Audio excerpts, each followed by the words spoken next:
आज के इस वीडियो में हम बात करने जा रहे हैं अंतरराष्ट्रीय संगठन यानी कि इंटरनेशनल ऑर्गेनाइजेशंस के बारे में।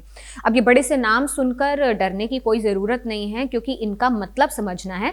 अंतरराष्ट्रीय संगठन यानी कि ऐसे संगठन जो अलग अलग राष्ट्रों, बहुत सारे राष्ट्रों यानी कि कंट्री से मिलकर बने होते हैं। इंटरनेशनल होते हैं, नेशनल यानी देश से संबंधित, इंटरनेशनल यानी कि बहुत सारे जो देश हैं वो इसका हिस्सा होते हैं। तो अंतरराष्ट्रीय संगठन यानी कि इंटरनेशनल ऑर्गेनाइजेशन काम क्या करते हैं?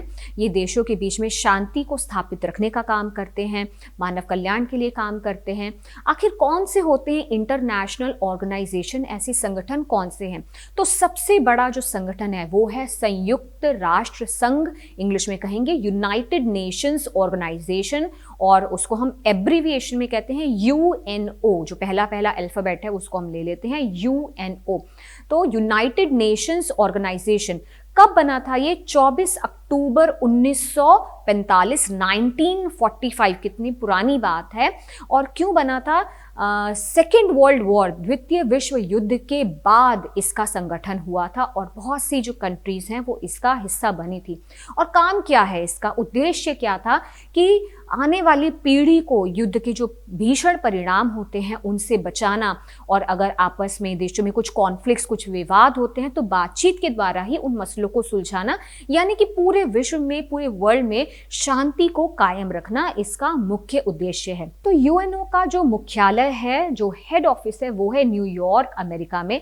और ये अपनी सहायक संस्थाओं, अपनी सब्सिडरीज की मदद से अलग अलग एरिया में काम करता है। जैसे कि वर्ल्ड हेल्थ ऑर्गेनाइजेशन है, वो हेल्थ के सेक्टर में काम करती है। और भी इसकी बहुत सी सहायक संस्थाएं हैं जिनका तुम देख रहे हो कि इनका लोगो और इनका इंग्लिश और हिंदी में नाम क्या है, ये हम आपको जल्दी से बताते जाते हैं। यूनेस्को, WHO यानी विश्व स्वास्थ्य संगठन, विश्व खाद्यान्न कार्यक्रम यानी कि international food and agriculture organisation, अंतरराष्ट्रीय श्रम संगठन यानी इंटरनेशनल लेबर ऑर्गेनाइजेशन, अंतरराष्ट्रीय नागर विमानन संगठन, इंटरनेशनल सिविल एविएशन ऑर्गेनाइजेशन, अंतरराष्ट्रीय परमाणु ऊर्जा agency, international atomic energy agency, अंतरराष्ट्रीय समुद्री संगठन यानी इंटरनेशनल मैरीटाइम ऑर्गेनाइजेशन, अंतरराष्ट्रीय दूरसंचार संघ, इंटर टेलीकम्युनिकेशन यूनियन, सार्वभौमिक डाक संघ यानी यूनिवर्सल पोस्टल यूनियन, यूनिसेफ, विश्व मौसम विज्ञान संगठन यानी वर्ल्ड मीटरोलॉजिकल ऑर्गेनाइजेशन, अंतरराष्ट्रीय न्यायालय यानी कि इंटरनेशनल कोर्ट ऑफ जस्टिस। बच्चों, अब हम बात करेंगे एक और इंटरनेशनल ऑर्गेनाइजेशन, अंतरराष्ट्रीय संगठन के बारे में, जिसका नाम है दक्षेस, और इंग्लिश में हम कहेंगे इसको सार्क, SAARC, सार्क। ये भी एब्रिविएटेड फॉर्म है। तो इसकी फुल फॉर्म क्या हुई? दक्षिण एशियाई क्षेत्रीय सहयोग संगठन। ये भी आपको रटने की कोई ज़रूरत नहीं है। दक्षिण एशियाई, द पहले लिया गया, उसके बाद ए, और क्षेत्रीय का क्षे, इस तरह से सारे जो शुरुआत के अक्षर, शुरुआती अल्फाबेट्स लेकर नाम बना दक्षेस, यानी कि इंग्लिश में SAARC, सार्क। और कुल 8 देश हैं जो कि इस संगठन का हिस्सा हैं, और नाम से ही तुमको पता चल रहा होगा कहाँ हैं ये देश, कौन से देश हैं? दक्षिण एशिया में, जिसमें कि भारत, मालदीव, अफगानिस्तान, पाकिस्तान, श्रीलंका, भूटान, नेपाल, बांग्लादेश, ये सभी इसका हिस्सा हैं। और सबसे आखिरी में अफगानिस्तान 2007 में दक्षेस का हिस्सा बना था। और काम, इसका उद्देश्य क्या है?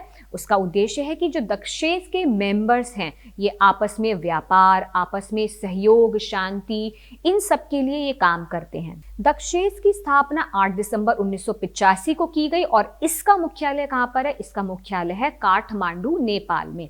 तो अगली एक इंपॉर्टेंट ऑर्गेनाइजेशन के बारे में अब हम बात करते हैं, और वो है रेड क्रॉस सोसाइटी। इसका तुमने निशान देखा होगा, लाल रंग का क्रॉस बना होता है, ये रेड क्रॉस सोसाइटी का एक प्रतीक चिन्ह है। रेड क्रॉस सोसाइटी की स्थापना हेनरी ड्यूनॉन्ट और गुस्ताव मॉयनियर ने 1863 में की थी। और इसका उद्देश्य क्या था युद्ध में अगर लोग घायल होते हैं या फिर प्राकृतिक आपदाओं जैसे कि बाढ़, भूकंप से जो लोग घायल होते हैं उनको चिकित्सा सुविधाएं यानी कि मेडिकल हेल्प जो है वो रेड क्रॉस सोसाइटी उपलब्ध कराती है। और इसका मुख्यालय कहाँ पर है? इसका मुख्यालय है जेनेवा में। ये एक वॉलंटियर ऑर्गेनाइजेशन यानी कि स्वैच्छिक संगठन है जिसमें कोई भी अलग अलग देशों के लोग स्वयं सेवक के रूप में यानी कि एक वॉलंटियर बन के सहायता कर सकते हैं। अलग अलग देशों में जाकर ऐसे जरूरतमंद लोगों की सहायता करते हैं, चिकित्सा सुविधाएं उपलब्ध कराते हैं। तो बच्चों, आज हमने जानकारी दी अलग अलग इंटरनेशनल ऑर्गेनाइजेशंस के बारे में। अब साथ ही कुछ और वर्कशीट्स दी जा रही हैं। आपको ये वर्कशीट्स करके हमको भेजनी है, अपने टीचर तक पहुंचानी है।